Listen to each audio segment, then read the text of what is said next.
എപ്പോഴെങ്കിലും ഇങ്ങനെ ഒന്ന് ചിന്തിച്ച് നോക്കിയിട്ടുണ്ടോ?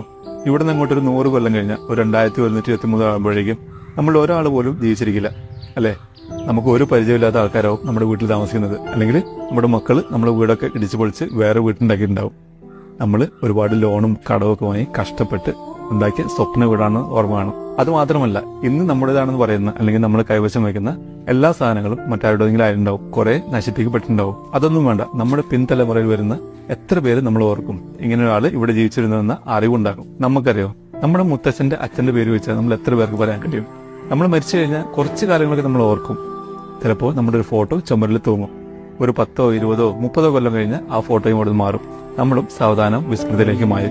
ജീവിതം കരുപ്പിടിപ്പിക്കാനുള്ള ഓട്ടത്തിനിടയിൽ അല്ലെങ്കിൽ ഒരുപാട് കാശുണ്ടാക്കാനുള്ള ഓട്ടത്തിനിടയിൽ അതിനിടയിൽ വരുന്ന 100,000 പ്രശ്നങ്ങൾക്കിടയിൽ ഒരു മിനിറ്റ് ഇതൊക്കെ ഒന്ന് ചിന്തിച്ചു നോക്കിയാൽ നമുക്ക് മനസ്സിലാകും, നമ്മൾ ഇന്ന് ചിന്തിച്ച് ടെൻഷൻ അടിക്കുന്ന 99% പ്രശ്നങ്ങളും ഒരു കാര്യമില്ലാതെ ടെൻഷൻ അടിക്കുന്നതാണ്.